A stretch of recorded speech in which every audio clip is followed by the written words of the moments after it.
I am Mr. Ish and I welcome everyone to this video. Good evening, you all. We're looking here at a functions defined video with two questions, and these are going to be slightly out of the ordinary type of questions.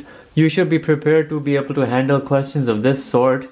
We have a question here: if f of x is equal to 1 over 2x squared minus 1, for what values of x is this function not defined? What does that mean? When we're talking about f of x being not defined, what exactly are we referring to? We're really referring here to domain. What exactly is the function that's presented? It's f of x is equal to 1 over 2x squared minus 1. It's a rational function.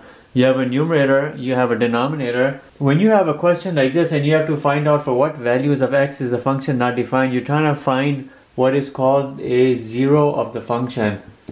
And I'm abbreviating function as fxn. You're trying to determine the zero of a function. What does that mean? The type of those values when placed in x will zero out your denominator. That's exactly what it means. For what values of x will your denominator get zeroed out? And you know anything which is 1 over 0 is undefined. So that's exactly what you're trying to do here. You're trying to determine the x-axis values or the domain values such that you would have a 0 in the denominator. To calculate the zero of a function, it's not hard. All you do is take your denominator expression, you equal it to 0, and you solve for your variable, which is x. 2x squared is equal to 1, x squared is equal to 1 over 2, and then x is equal to plus and minus root 1 over 2, and you have to determine all the possible values. It's not just a positive root 1 over 2, it's going to be a minus as well, minus root 1 over 2. So for what values of x is the function not defined? It's these. You're going to say 1 over root 2 and minus 1 over root 2. That's just the same thing written as that because root of 1 is just a 1. Those are your two answers. If you were to put either of these right here, and you can see what would happen, you'll have a 2 times 1 over 2 minus 1, you'll have a 0 here. When you plug this in here, you'll still have a 0. So these are your two answers, or two of them.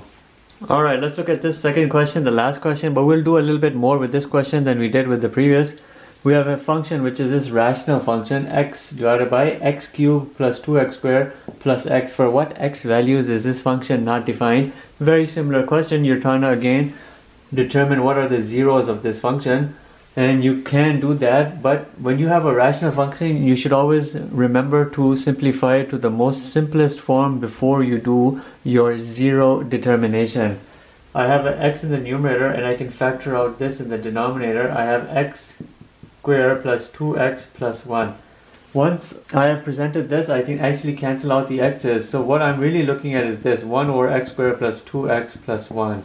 Now what can we do?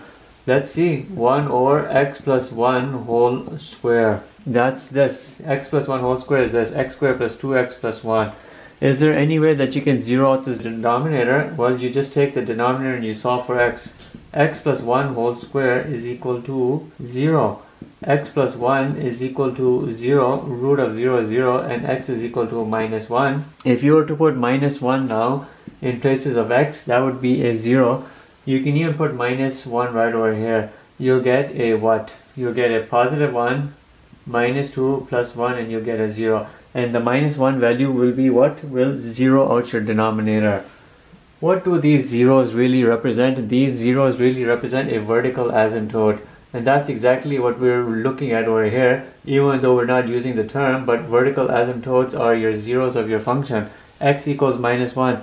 If you were to graph this, we're not really going to graph it, but if you were to try to get a hint of a graph, x equals minus 1, this would be a vertical asymptote right over here, and your curve would do some movement around this, but we know for sure there would be a vertical asymptote right over here at x equals minus 1. Judging by this, also, you haven't learned this yet, but judging by this expression, we also know that y equals 0 will also be a horizontal asymptote, but we're not going to get any more specific than that because we haven't talked about asymptotes.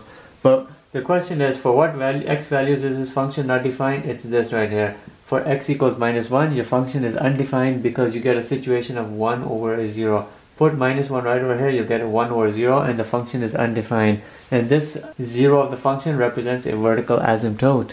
And that's it for this video. Hopefully you find this type of video here beneficial and increases your knowledge base. Thank you for watching. Have a nice day.